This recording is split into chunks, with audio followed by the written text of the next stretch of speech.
Oi, tudo na paz? Queria fazer você pensar um pouco comigo nesse momento. No livro de 1 Samuel, no capítulo 16, versículo 7, diz assim: O Senhor não vê como vê o homem. Se formos para o livro de Jó, no capítulo 9, versículo 11, lá está escrito: Deus passa por ele e ele não o vê. Deus sempre perante ele e ele não o percebe. Deus sempre presente, pouco visível para muitos olhos. Nosso olhar é limitado, é frágil, não enxergamos como deveríamos enxergar. E quando a gente quer enxergar um pouquinho mais pela fraqueza desse corpo carnal limitado, aí a gente precisa usar alguns artefatos para nos auxiliar nesta visão. Nosso olhar é limitado, cheio de dificuldade. Porém, a Bíblia diz que Deus não vê como o homem vê. Porque o pecado corrompeu os nossos sentimentos, os nossos sentidos, somos miseráveis pecadores.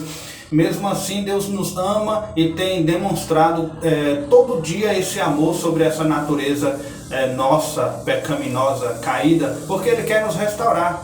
Deus, Ele tem movido o seu amor, a sua misericórdia, a sua graça salvífica em nossa direção. E a gente entende dentro do ser Deus Todo-Poderoso que ele tem três atributos que poderíamos chamar a atenção nesse momento. O primeiro atributo dele é a onipotência. Quer dizer, ele é o único Deus Todo-Poderoso que existe. O seu segundo atributo é a onipresença. Quer dizer, Deus está em todos os lugares ao mesmo tempo. E o seu terceiro importante atributo é a onisciência. Quer dizer, Deus conhece tudo e conhece todos. Conhece todos os lugares ao mesmo tempo, quer seja nos céus, aqui embaixo na terra. Ele é onisciente. Três atributos de Deus. Mas eu quero focalizar na onisciência de Deus. Ele sabe de tudo.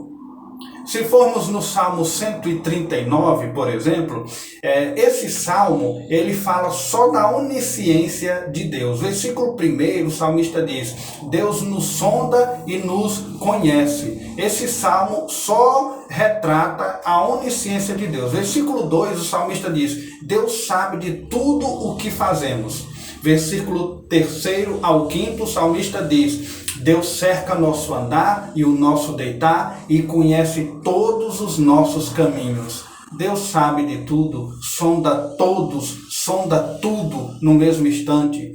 E o salmista continua no Salmo 139, versículos de 7 a 12, dizendo: Ninguém se esconde do Espírito Santo de Deus, que está em todo lugar. Versículos de 13 a 16, ele diz: Deus é quem faz conhecer o nosso corpo. Onde quer que a gente esteja, Deus está lá também. A Bíblia ainda diz em outro trecho, em outro versículo, que a nossa palavra ainda não nos veio à boca para orar, mas Ele já sabe tudo que a gente vai falar, agradecer ou pedir. E por fim, no Salmo 139, versículo 24, ele diz: Deus conhece os caminhos eternos e nos guia na direção dele. Queridos, dentro dessa onisciência de Deus, dentro da exatidão e precisão do Salmo 139, eu ainda gostaria de desafiar a nossa fé e os nossos pensamentos em dizer: há três coisas que Deus não conhece. Calma aí você, nada de heresia, não estou tecendo nenhum texto herético, mas eu gostaria de trabalhar nesses pensamentos aqui. Três coisas que Deus não conhece. Anote comigo. A primeira: um pecador arrependido que ele não possa perdoar. Deus não conhece um pecador que ele não possa perdoar, arrependido. No Evangelho de João, capítulo 6, versículo 37, está escrito: O que vem a mim, de maneira nenhuma o lançarei fora. Pecador arrependido que vai ao Pai, jamais Deus lança fora. Eu não conheço um pecador arrependido que Deus não abrace, não perdoe, não restaure, não abençoe. Que vem a mim, não lanço fora. 1 Crônicas 28, versículo 4, Davi diz: O Senhor Deus me escolheu de toda a casa do meu pai. Deus nos escolheu.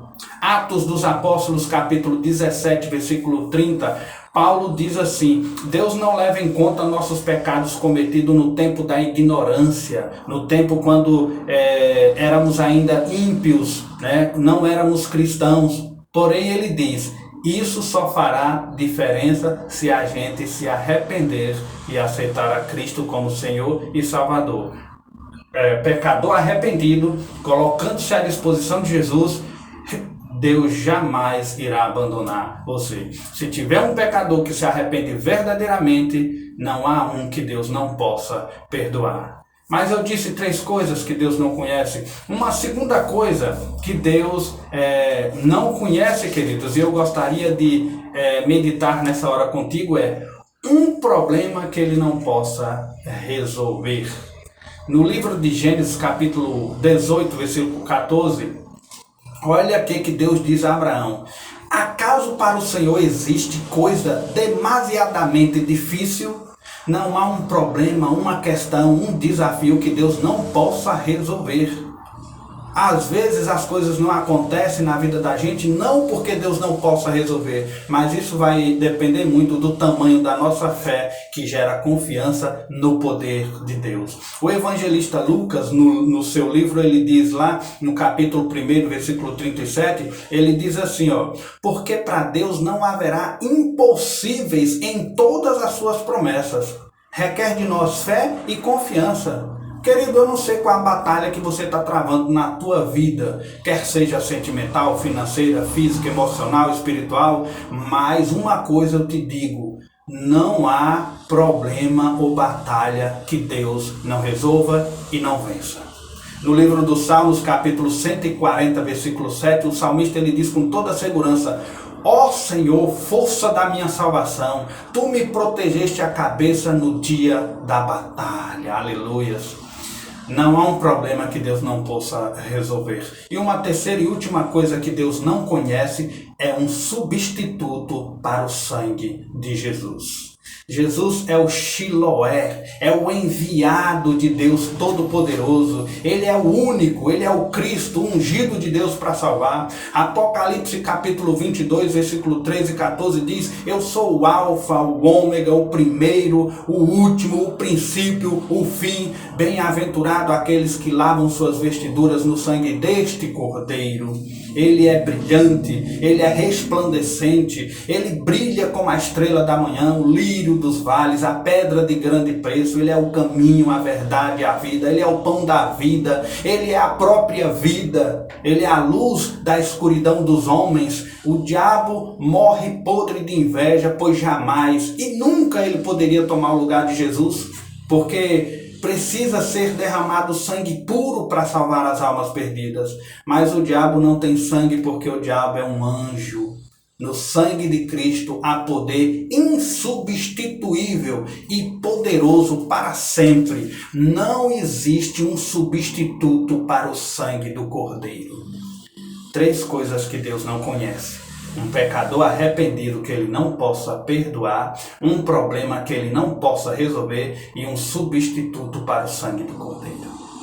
Esse é o Deus que nós servimos, é o Deus que nós amamos, esse é o Todo-Poderoso, esse é o Deus que quer consertar a tua vida, esse é o Deus que desafia a tua fé, esse é o Deus que quer abençoar a tua casa.